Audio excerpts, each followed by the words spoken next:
All right, and we are live. So a warm welcome to each and everyone. Hello, my name is Phil. I'm from Let Us Talk It, and Let Us Talk It Zipinars are happy to bring you great webinars, very informative webinars every Wednesday, 12 noon to 1 p.m. Eastern Standard Time. And this initiative is initiated by Cogent Integrated Business Solutions. So they're an IT company based in Detroit, Michigan. If you want more information, it's www.cogentids.com. They wanted to give back to the community, and the best way to do it is giving back through free knowledge sharing. As you know, knowledge is a very valuable thing that no one can steal from anyone.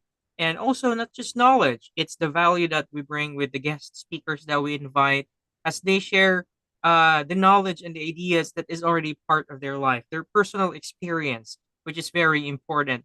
It gives you a jump from one thing to another just by hearing the experiences that they have been through, and also it would give you all the learnings that you need in any field that you may be. And Let Us Talk It is a platform where we invite guest speakers who can talk about their passion, their work, or anything that they are working on, and anything that is valuable to be shared to the public, definitely. So, as I mentioned last Wednesday, we will bring you new guest speakers and new topics to be that we will discuss in this Let Us Talk It Zipinars. And if you're wondering why we call it Zipinars, as we are trying to zip in two topics in one session to lessen the time consumed, but maximize the information that we will share to you. And though, unfortunately, our guests, the other guest speaker that we invited today, has it's unprecedented that there is an emergency meeting that he needed to attend to with his clients. So I'm sad to say that he cannot join in.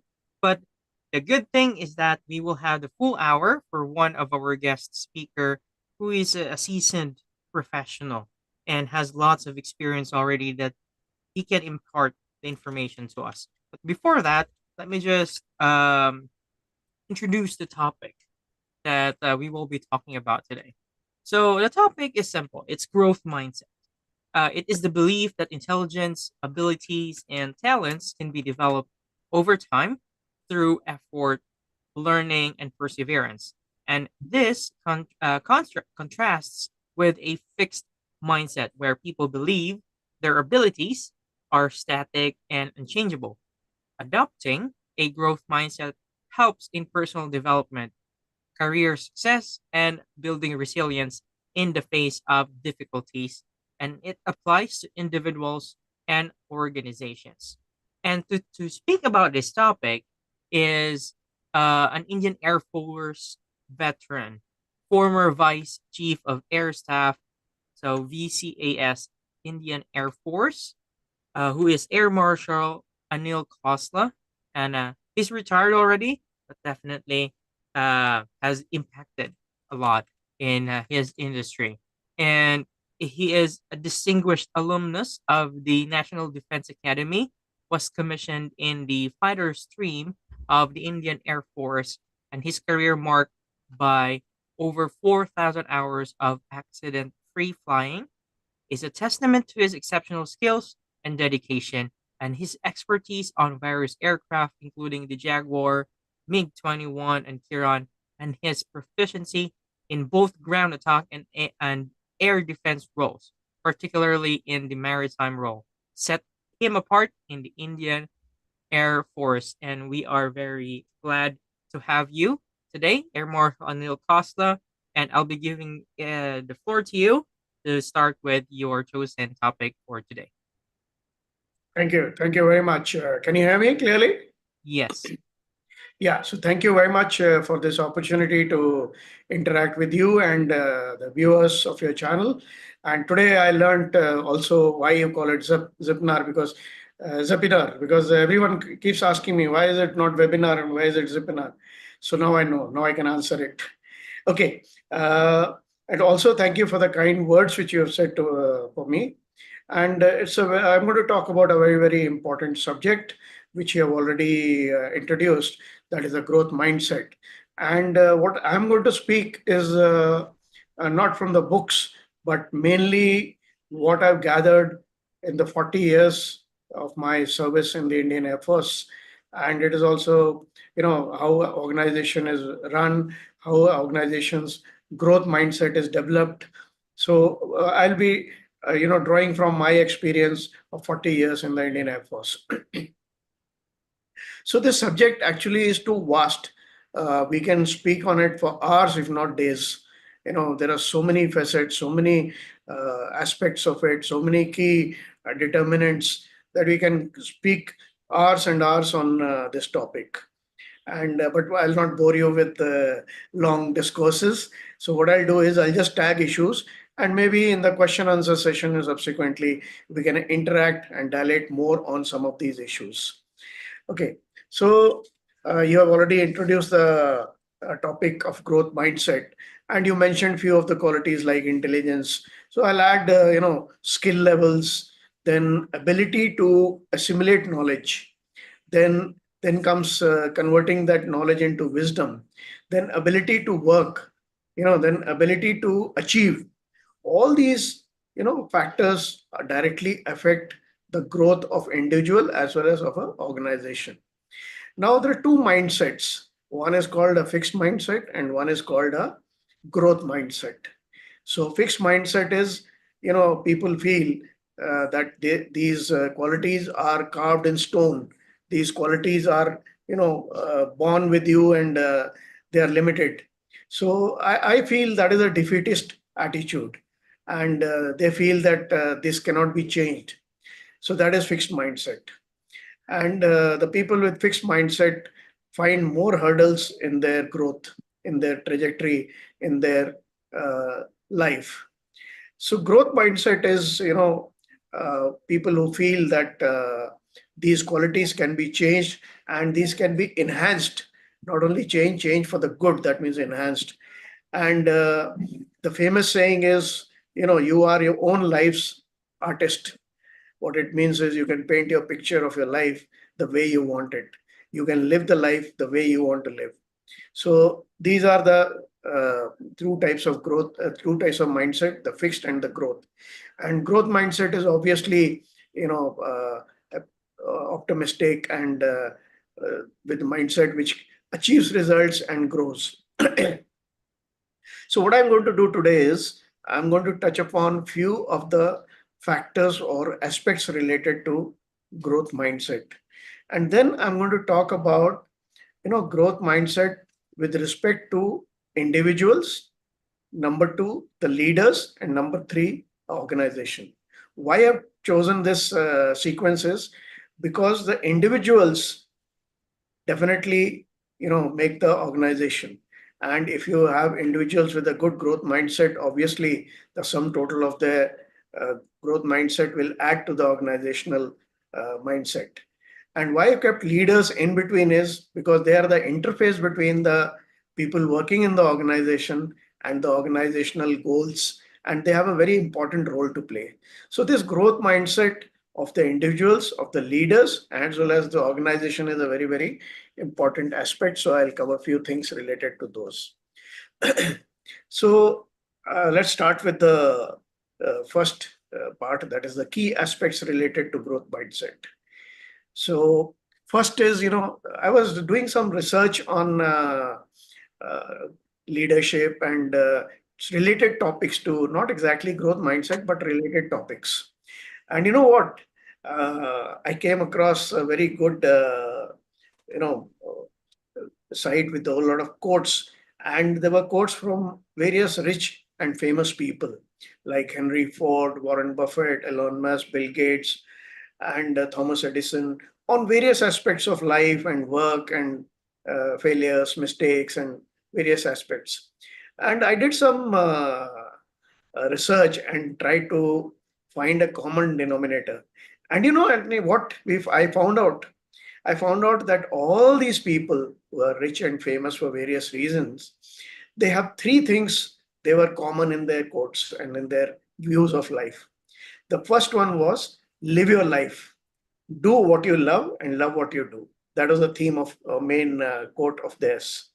And second was, you will be surprised, second common factor was ideate, innovate, and give it your best.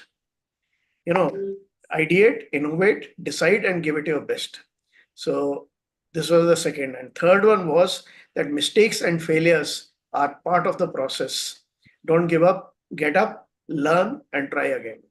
So these I found a very, very important, and they form the basis of the growth mindset, because all these people have been successful in their lives.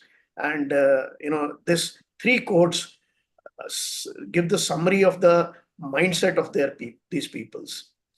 Okay, let's add a few more aspects to this growth mindset. One is, uh, people shy away from challenges.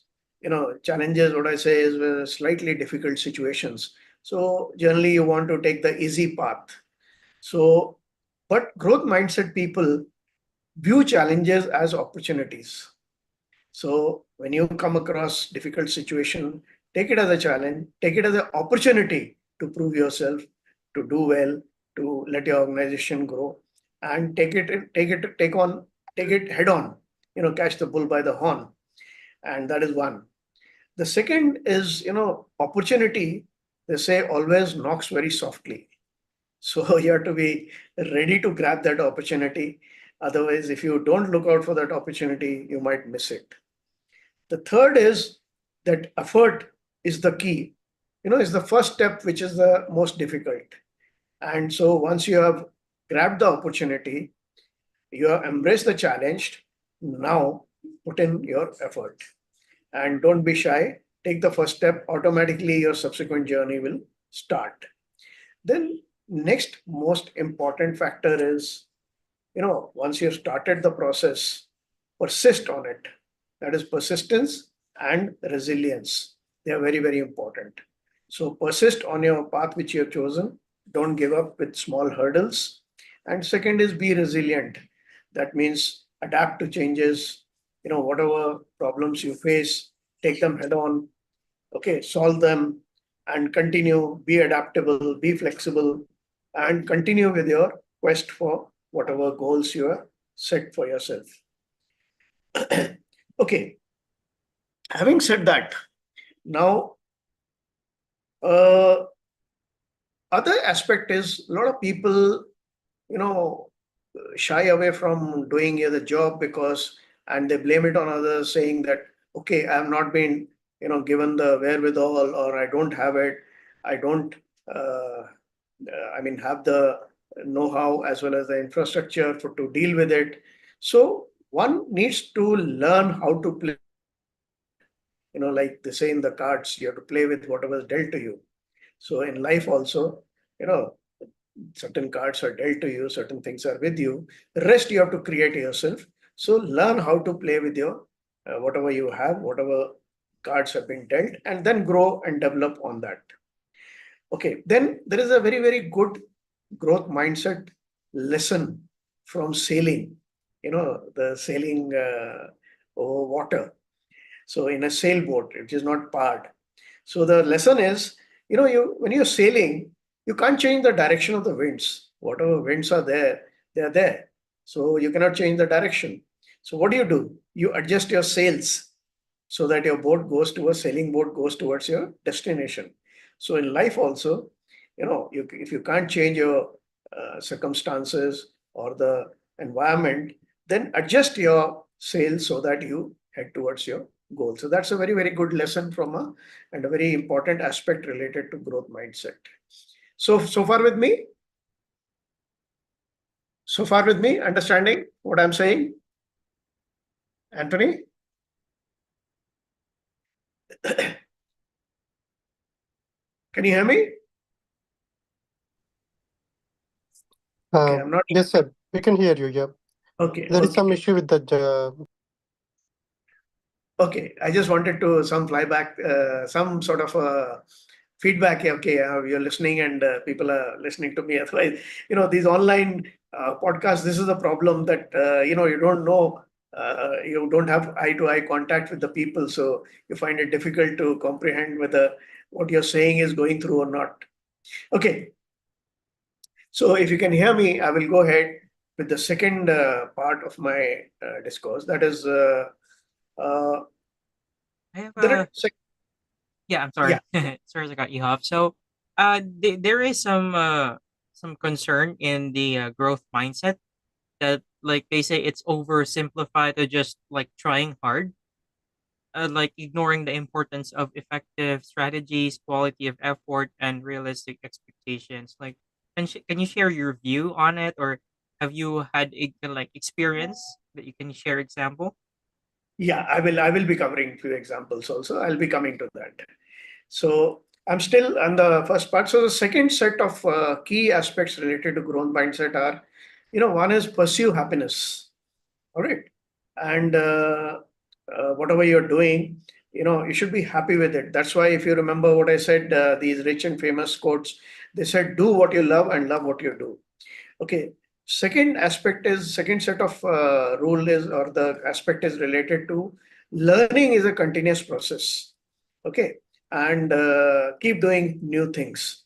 Okay. And related to this is age is just a number. Actually, I'm giving my personal example.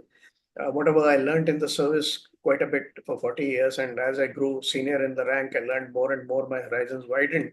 But the things which I've learned in the last 5 years after retirement are, I mean, too many and very, very vast subject and very vast this thing by reading, talking, speaking. So age is just a number. So you can, pursue whatever you want to if you have the correct mindset. All right. There is a third set of aspects or factors related to uh, growth mindset.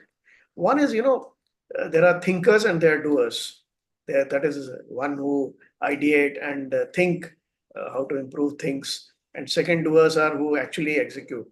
So to be a good with a good mindset, if you want to have a good growth mindset and a good trajectory for your individual as well as for organization, you need to be both thinker as well as doer, not only one. Okay, not that you think and ideate and pass it on to others to do it, or other way around, let others think and then you develop on their ideas. So you have to think as well as do yourself. That is a very good model to adopt. That's what we used to do in services also, you know, and by thinking, especially in the senior ranks, and by doing it along with others, you found that they also joined in and the organization benefited out of it. Okay. Uh, People at times get discouraged by taking on a subject or doing something, and they quote that lots have already been done about it. Lots have been written about it. If you're writing an article, there's enough has been written about it. But remember, there is a viewpoint which has been given or three viewpoints which have been given. And there is always, in any situation, there is always a scope for improvement. Whatever improvement you do, whatever level you reach, there is still a scope for always improvement. So remember that you can always contribute. So don't get discouraged by that. Enough has been done already. Okay. Then this is my personal experience also, and I follow it very religiously. The 5-5 rule, which is very famous rule. What it says is, if in 5 years it doesn't matter to you, don't waste more than 5 minutes on it. Very simplistic. I have expanded it to 5-5-5 rule actually. What I follow is that if in 5 years it doesn't affect you, don't spend more than 5 days. If in 5 days it doesn't affect you, then don't spend more than 5 hours on it. And if after 5 hours it doesn't affect you, don't spend more than 5 minutes. So I follow that rule. And what in nutshell it means is that you should be able to decide what is important and what is not important. That is what it means basically. Okay, so now let's go to individuals like you and me and all of us. uh, when we take on some job or task or mission or whatever you want to call it, there are always two drivers which propel us to do the task. One is called desire to succeed, and the second one is called fear of failure. So some people get motivated by desire to succeed. And some people work with the idea of not to fail. That means the fear of failure. But in my personal opinion, it's the combination of both which is very effective. So what happens is the first one, that is desire to succeed, makes you do work up to a good level. And fear of failure makes you take some extra steps so that you're foolproof and you don't fail. So the combination of it, what results is that your output becomes exceptional. So that is what my personal view is, that it's a combination of both the factors which gives a very good result to your endeavors. Okay. The second is, as far as in digital, there's no shortcuts. There is a hard work to there's no shortcut to hard work. Any endeavor, anything which you do, you have to work hard. Okay, and the famous saying is, I talked about the opportunity knock softly. Actually, that saying is slightly more than that. It says opportunity knocks softly and often comes dressed in overalls. Overall is a symbol of hard work, that a person wearing overall does hard work. So what it means is when the opportunity comes, you've grabbed it, you have to be ready to work hard on it. So there is no shortcut. Very interesting thing. Uh, I had gone for one of the, live in one of the colleges, and there were a lot of young youth there. And one of the boys asked me a very good question. He asked me, you should work hard or you should work smart. So I answered him that it is not a question of or. It is not hard or smart. It is and. That means you have to work hard and smart. So that was my answer. And there's another quote which says that if you are in a quest for a rainbow, be ready to encounter rain.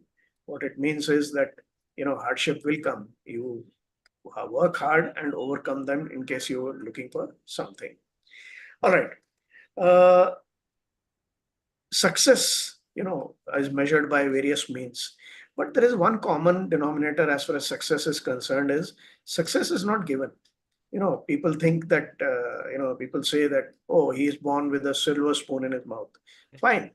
He's born with a silver spoon. That means he has been dealt slightly extra cards than you. Like I talked about the cards dealt. Or maybe he's got more opportunities than you, but you also have opportunities and you also can build on it, and you can earn success. For you the opportunities can be generated and you can earn that, whatever success or whatever goals you want. All right. From services, like you were telling me, give example for your from the service life. In services, what happens is in every organization it got boards displayed all over. There are two types of boards. One is now the appointment held. That means he is the commanding officer of a unit, and all the previous commanding officers, their names will be there with their tenure, date so and so to so and so.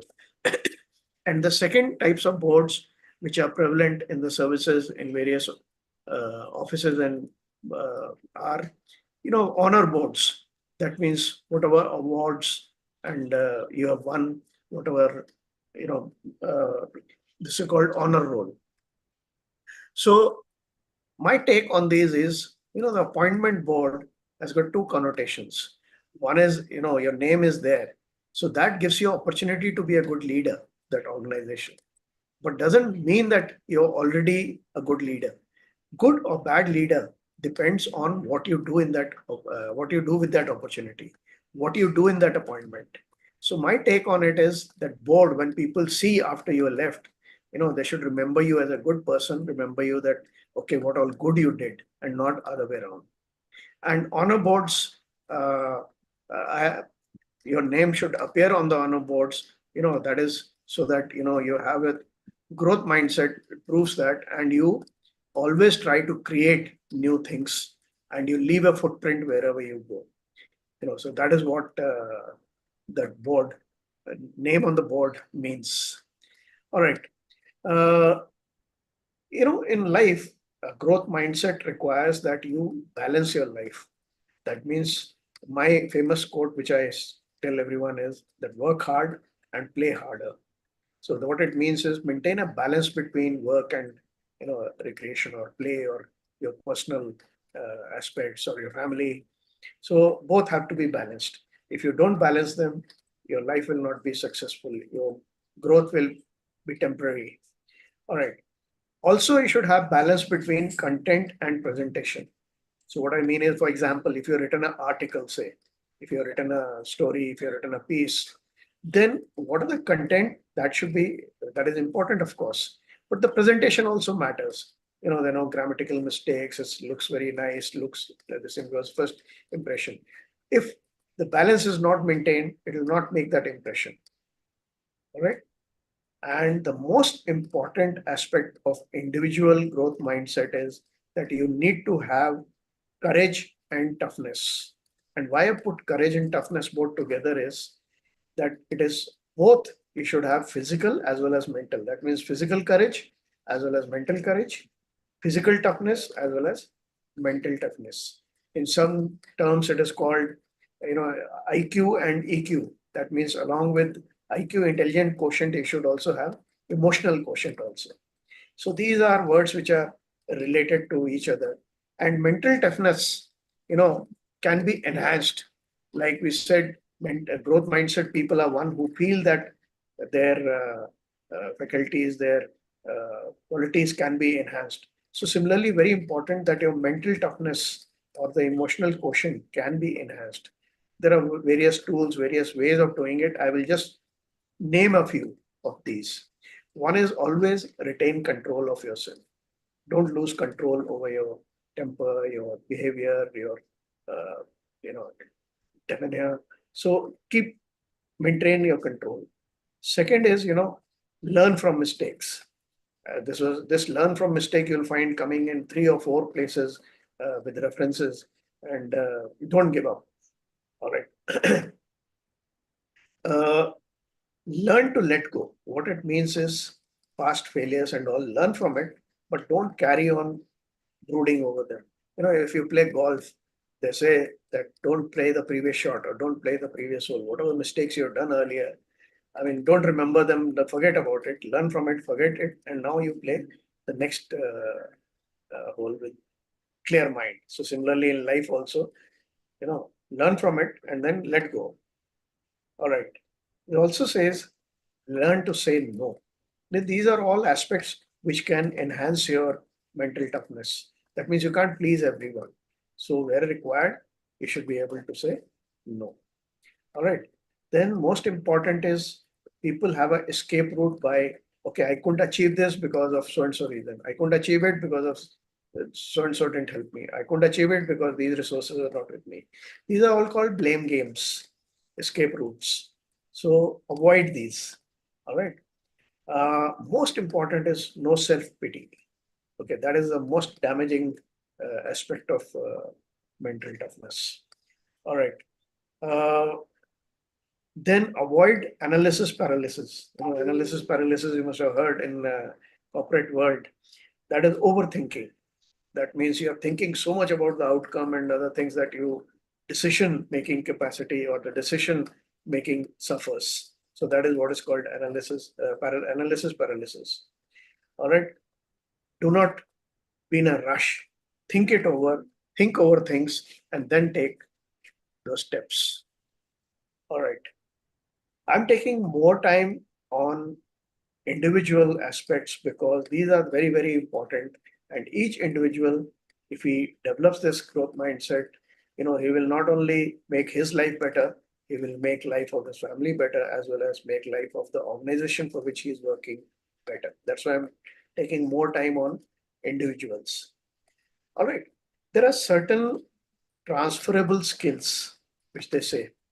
What it means is that these skills, irrespective of what situation you are in, irrespective of where you are working, irrespective of what life throws at you, these skills will always help you.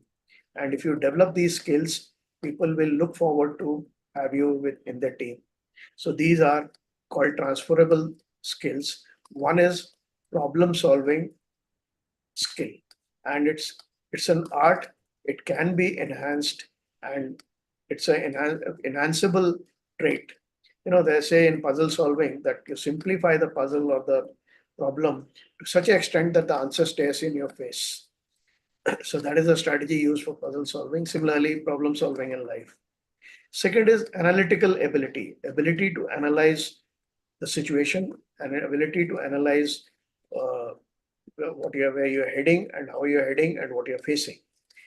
Then leadership ability, ability to lead. This I'll talk about slightly later. And the other important aspect is adaptability. That means you don't get bogged down when the changes take place. You're able to adapt to changing circumstances, and quickly resolve the issue and start afresh, or start with the whatever alterations you want to do in your approach. And of course, everyone looks forward to a person who's a team man rather than an individual. That means he has a team spirit, he is a good team worker. Because as a team, what you can achieve is much more than what you can achieve in a singly. Then communication skills are very, very important. Unless you communicate, you'll not be able to achieve anything. Okay, and the last and most important is attention to detail. So when you look at things, when you deal with things, you have to go in detail. So these were the aspects related to growth mindset as far as individuals are concerned. Okay, so let me now move to the next part, that is the growth mindset of a leader. Leader is a very, very important person in an organization. As I said earlier, by just holding a top post doesn't make you a leader. It gives you opportunity to be a leader. I gave a lot of talk on leadership and management. And while researching for leadership, I came across two definitions which I found very, very practical and very good as far as leadership concerned. And both came from former presidents of the United States. So one it says is leader is one who inspire others to do more, learn more, achieve more. So if your actions and if your words inspire others, then you're a leader. And if with this definition, everyone is a leader. Even elder brother is a leader to the siblings. So similarly, everyone is a leader because you have somebody or the other looking up to you. So the second definition I found very, very important is leader is not the one who does great things. Leader is one who makes others do great things, which I found very, very interesting definition of leader. So what should leader with a mindset should have? Very, very important three things. One is he should have a vision. Second is he should have a decision making capability. And third is ability to take calculated risk. So I'll just spend a few minutes on each. So vision is very important because it may be hazy, but you know where you want to head. You want to know 10 years from then where the organization should be. 10 years from now, what should you be able to achieve? 20 years, this is what you should be able to do. So that vision is very, very important. And that vision should be communicated to the whole organization. Then second is decision making. You should be able to take decisions. I will come back to this. This is also one trait which can be enhanced a lot. It is not that you're born with the decision making ability and it cannot be changed. And third, if you notice risk taking ability, I said calculated risk, not rashness. That means you take into consideration all the factors which are affecting, then you weigh the pros and cons, and then take a calculated risk and take a decision. All right. The second most important ability of a leader is ability to change. They say change is the only constant. It's a metaphor. Change is the only constant. And uh, you should be able to change with time. You should be able to change with circumstances. And it's not, you should be able to change for the better of the organization and for the individuals, and not change just for change's sake. Not make changes in the organization just because you are there and you want to make changes. That will do more damage rather than good. All right, I talked about decision. So, what are the decision making tools? Basically, when you take hundreds of decisions every day, from the time you get up in the morning till the time you go to sleep, you keep taking decisions, small or big. So, what are the what do you when you take a decision? What do you bank on? There's three things. One is common sense. This is very important. Okay, if you don't use common sense, you will be taking wrong decisions totally. The second is, at times you ask for help from your trusted advisors. And third is your instincts and your intuitions. So these are the three factors which help you in decision making every day. There are certain tools by which you can improve your decision making qualities. As I said earlier, that it is one quality which it can be enhanced. So one is always weigh the outcome of your decision. Think when you take a decision, when you bring in this change, what will be the repercussions, and weigh it against the core values of your core value. That is, what is your core values and organization core values. If you find the answer is in tune with your core values and the organizational core values, go ahead and do it. If not, then think again. All right. Reflect on pros and cons. So what I do is I generally write down these are the pros and these are the cons, and writing helps a lot.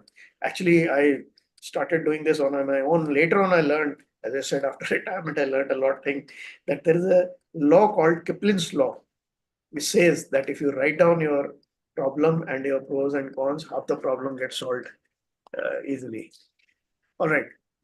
Advice, I said, take advice from your trusted advisors. But there is a caution here. Advisors are also various type. You need to give weightage to the advisors. And when you take the advice, you should give weightage to it that, okay, he is a good advisor or this chap is always a yes man. I'll come back to this aspect later again. So then you need to give weightage to advice taken. Always think long-term implications and don't just think about short-term gains.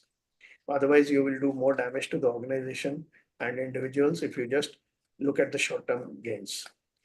All right. Most important of all is never take decisions based on your emotional status. Avoid emotional decisions. All right. So these are the some of the tools which helps you in making decisions, and decision making is an art which can be enhanced with these things. All right. Uh, Here I will tell you a story. Okay. What is the role of a leader in the organization? A very interesting story. In Japan, people like to eat fish, and they like fresh fish. So what they did was they started going to the sea and started fishing. And slowly, as the time passed, the fish near the coastline reduced. So they had to go deeper into the sea. But when you go deeper into the sea, the boat is same size. So the amount of fish which you can bring is the same. So it was not getting cost effective. So what they did is they made bigger boats. But what happened? The fish kept depleting and they had to go deeper and deeper into the sea. The story carries on like this. So to cut it short, what happens is you reached a stage where the ship size couldn't be increased even further. So what do you do? So they started putting freezers in the fish, but then those fish were not fresh, so they didn't like it. So instead of freezers, they made pools with water. Okay, and they caught the fish and put in those pools of water so that they are alive. And when you come back, you have fresh fish. A stage came where the distance became so much that it was again not cost effective because the pools were totally overflowing or full with fish. So what happened was, since there's so many fish in that pool, that the fish started dying.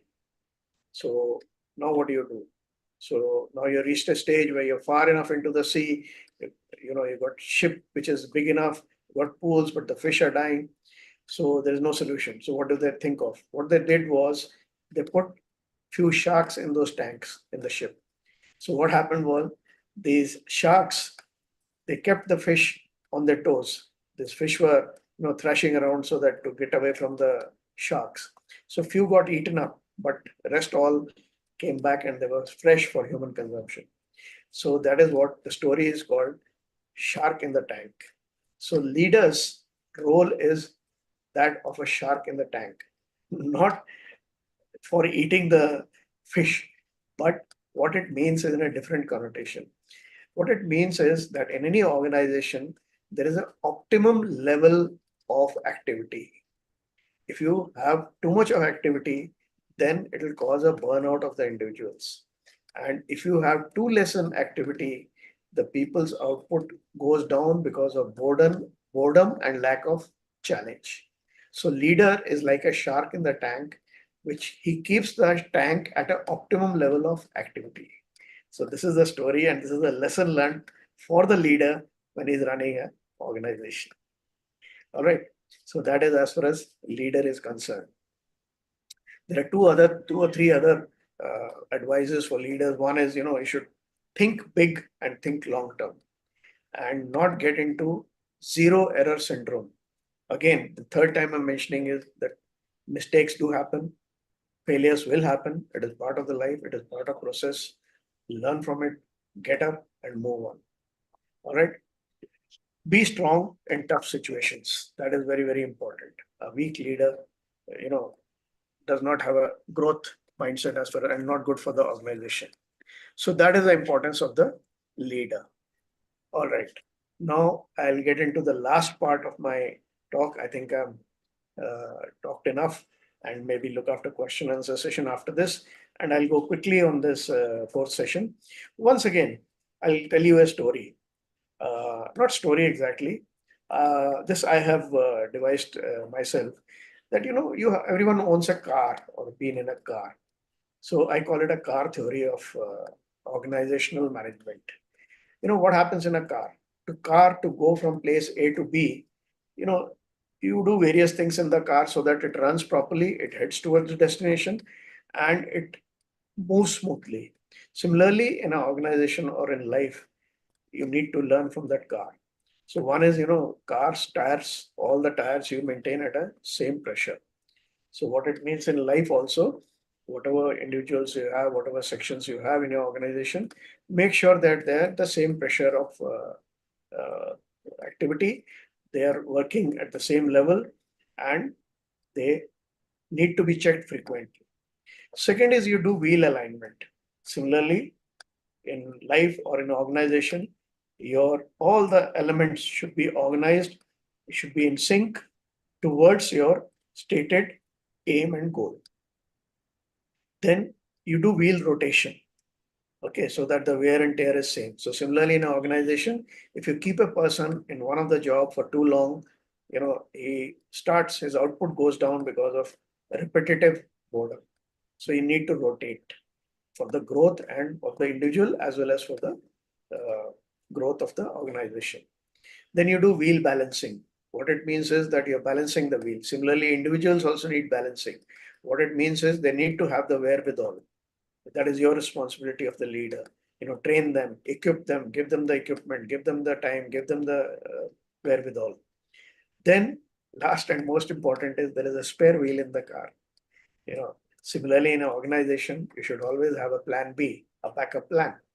If one individual is not available, you have an individual available, trained, ready to fill in his post. Always have backups. So this is what you learn from the car as well as organizational, in case you want the organization to grow and run smoothly. All right, then next important aspect of organizational growth mindset is, you know, for the leader to make the individuals have ownership in the organization. I remember when I was serving in the Indian Air Force, I drew a lesson from one of the defense ministers of India, Mr. Manohar Parikar. He used to say that, have you ever heard of a case where a child falls from mother's lap or mother's hands and gets hurt? Never. Why? Because the mother has got full ownership of the child. That's my child. She'll get hurt herself, but not let the child get hurt because of very high level of ownership. So similarly, in your organization, the individual should have that feeling of ownership of the ideas of the organization and the decisions of the organization and the aims and goals of the organization. Okay, the spirit should be my job, my responsibility, I'll do it well. That is where it means. Encourage innovation and initiative. Inclusiveness, three I's. I call them three I's. Initiative, very, very important. As I said earlier, if you don't take initiative, you will never grow. The organization will never grow. Innovate, think out of the box. Okay, very, very important. Inclusiveness, I covered earlier. Include everyone in the process as far as possible. Encourage them to think. Encourage them to think out of the box. And not only that, encourage them to speak their mind. Here I am remembering one of the story. There was one story goes like this. There was a toothpaste factory or a toothpaste company, and uh, what used to happen is in some of the cardboard coverings where the toothpaste is put, the tube, due to some malfunction or the other in the machinery somewhere, at times the tube used to get missing. So the empty cardboard was to go to the client, and then the consignment used to come back, and it used to create a lot of revenue loss as well as loss of clientele and all those aspects.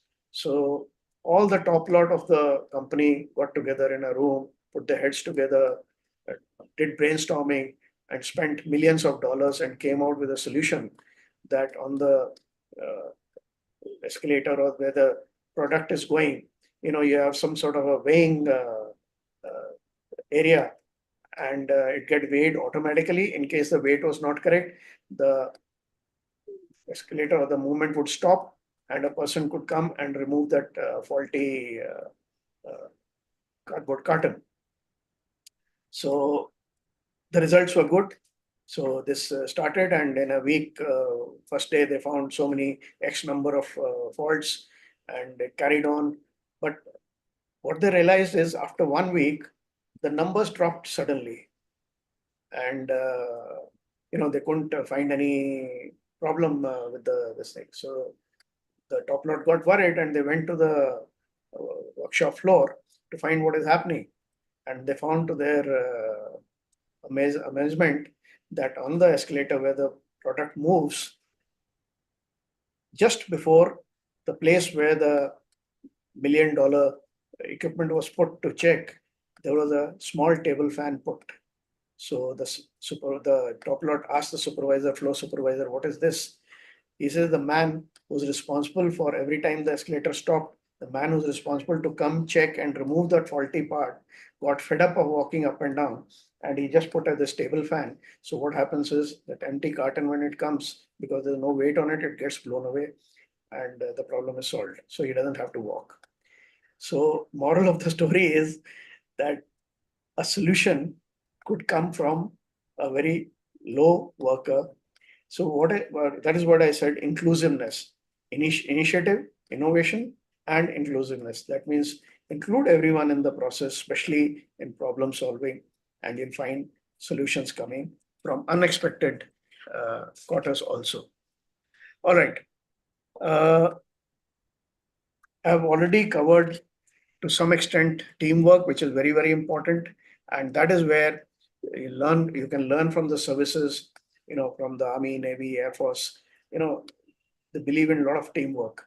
And not only because of result outputs, but actually your life depends on your team members. Your life doesn't depend on you, your life depends more on your co-workers. So that spirit should be inculcated in all the organization. The communication I touched upon earlier, it should be open and approachable. To the top lot should be approachable, and the architecture of the communication should not be linear. That means hierarchy wise. It should be, you know, uh, approachable. Everyone should be approachable and should be able to talk to everyone. That is a better way of growth model for any organization. All right. Uh,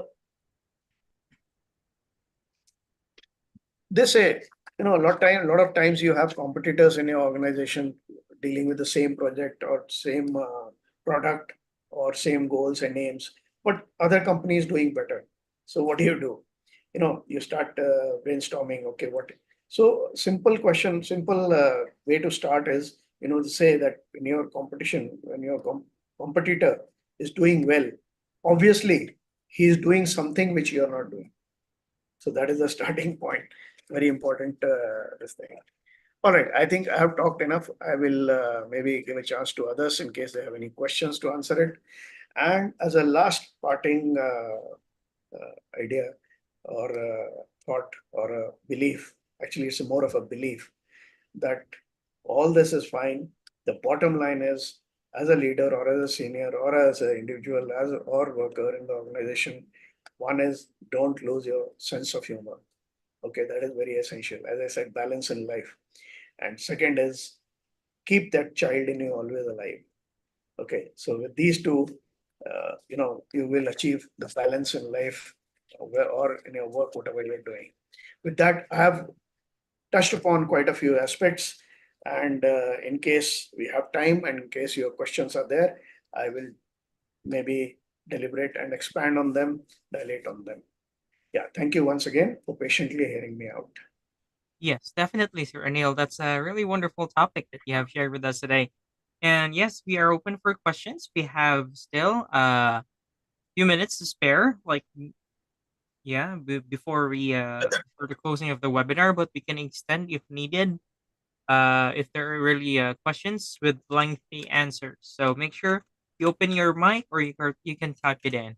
Um, Regarding diverse values and priorities in growth mindset, like sir, how do you think generational values impact the adoption of growth mindset in the workplace? Sorry, can you repeat it, please?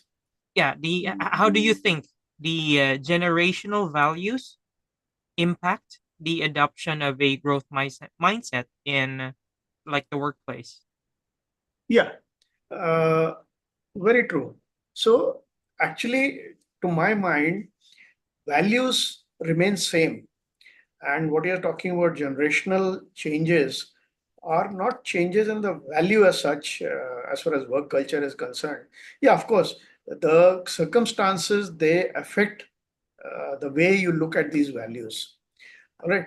So I find like what I have experienced in my service career also is, and now also I'm seeing is the younger generation which is coming is very, very aware. All right. And because it's an information age and with the kind of devices, kind of connectivity and kind of speed with which the information flows, people are very, very aware. And they should be also. I keep going to various schools, colleges, and give motivational talks there.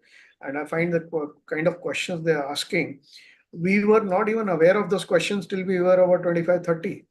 And because in our time, there used to be just printed newspapers. The televisions came later, but now with the information age, the information is available on the fingertips, and it's a good thing. So people are very aware.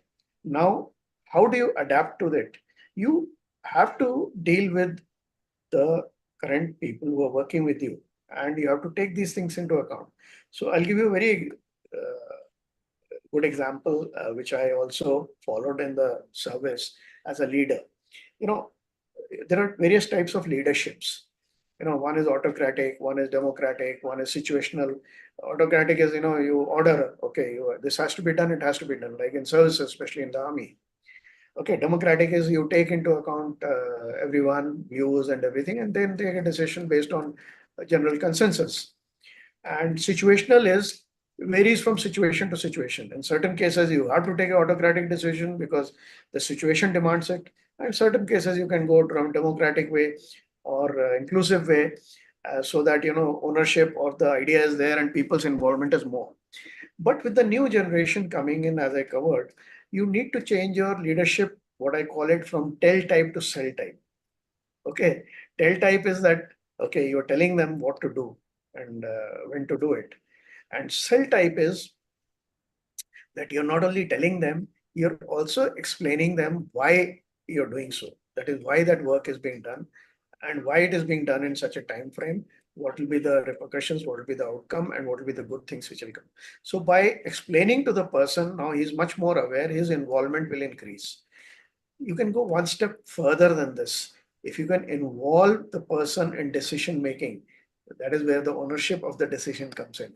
If you are able to bring in his ownership into the decision, his involvement will go increase by 100% more. It will get doubled. So that's how you deal with the generational values.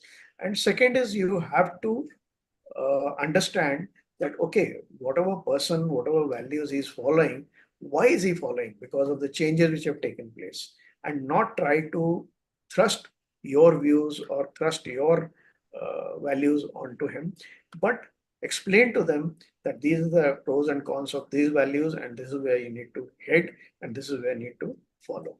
So these are the few aspects which I thought you can deal with generational changes by these means. Yeah. I see, understood. Because like some like the previous like the older generation, they prioritize hard work and competition compared to the younger generation. Like they focus more right now on like de-stressing, like work life balance and personal growth. Yeah, in some areas. So comparison like that mostly happens in organizations. Yeah. So, as I said, things change, and depending on what are the resources available to you, what are the circumstances, what are the conditions, things do change. So you have to change with times, and you have to take into account uh, what is influencing the minds of the people, how they're getting influenced, how do they think, how do they work, and then mold them into your organizational uh, trajectory and fit them into your trajectory, and make sure that they work towards your organizational aims and goals. So that is very, very important to understand their uh, why they are thinking the way they are thinking, why they are working the way they are working. That is very important for you to learn. So, for that matter, you have to stay with the times. Now, if you continue staying in the old age where you were, the way you used to work earlier, you will not be able to lead the team. You will not be able to take them towards the stated goals. That is very, very important. That you be aware of what is happening present times, how the people are thinking, how the people are working, and then take them along after understanding all these aspects. Hmm. Understood. That's really great. And like, have you encountered individuals or group of like individuals that are resistant to change? Like, can you share some common reasons for the resistance to adopting a growth mindset among generations? Yes. So what happens is, not I will not call it generational resistance. I'll call it individual resistance. So what happens is, Mm, when you are used to a particular way of working, particular way of living, particular way of thinking, there is always resistance to change. The resistance is because of the fear of unknown, because you don't want to change because you're familiar with whatever you've been doing so far. So now you don't want to change because you don't know the new environment or the new change which you are going to encounter or you're going to face. How will it affect you? So that fear creates the resistance. So you have to reassure people, okay, whatever changes you are doing, whatever changes you're making, or whatever you're proposing, explain that, as I said, tell type to cell type, explain that these are for the good and these are the repercussions and they are for the good. If you do that, then acceptance will come and the resistance to change will reduce. mm, I see. Okay. Well, thank you for taking your time answering those questions, Sir Neil. For more attendees, anything you'd like to add or ask before? Yeah, we're near to close the webinar. So while we are waiting, if there are any attendees, are you working on anything or what keeps you busy nowadays, sir? Do you have coaching sessions or online seminars as well? Yeah, so I'm into freelancing academic work, in the sense I give a lot of talks like I'm doing now, speak in a lot of webinars, panel discussions. Then I write articles for various journals, think tanks, and I go to schools, colleges, give them motivational talks. And I work on defense security issues as well as leadership and management issues, technology in defense, various topics. And I forwarded my work done after retirement. So I have written almost articles on almost 50, 60 subjects of various under various headings. I worked with almost every possible think tank in the country and some in abroad, and worked for various news channels, think tanks, as I said earlier, uh, web based news channels and websites. and I write book reviews. I mean, academic work, and so that keeps me active and busy mentally. Yes, definitely. That's really that would really keep you occupied. So Yeah. So anyone, I have a blog also. So it's Mhm. called Marshall's Perspective. It has got 525 posts now. It is 4 years old, and it covers various topics. So if anybody is interested, you can look into it. I've covered a lot of subjects related to leadership, management, and growth mindset. Whatever I talked today, also quite a bit has been already been written about in my blog, and the blog's name is Air Marshal's Perspective, and you can search it, or I can send you the link. You can share it with all your viewers and whoever is interested in it. yes, definitely. Yeah, you can type it in, sir, and then yeah, we can share it to the network as well. So yes, that's it. If you got your interest to Sir Neil, definitely you can send him an invite on LinkedIn as well. He is on LinkedIn, so you can send him a message, a connection invite, and yeah, you can look into his works. Definitely, it's worth reading and being involved into the topics that he covers. All right, so I guess that's everything that we are to cover today. More likely, we have extended so much, and there's much to talk. Like the topic is just two words, but definitely it's bigger than that. So it's continuous and it's never ending. So definitely be on the right growth mindset, adapt to change, and yeah, avoid the resistance. Definitely. So that will help you succeed in any way you wanted to go in your career. All right. So that actually ends the webinar today. Much pleasure, and we really appreciate your time and effort, Sir Neil, for joining us today and sharing your passion as well as your experience into this platform. All right. So thank you so much, everyone who have joined on online platforms, on the YouTube as well, on Facebook. And for those who have missed this webinar, definitely you can watch this as we will upload the recorded session. And then next time around, you can join in our Zoom interactive meeting. Definitely, please do so you can put your insights and your questions, and our guest speaker can address it for you.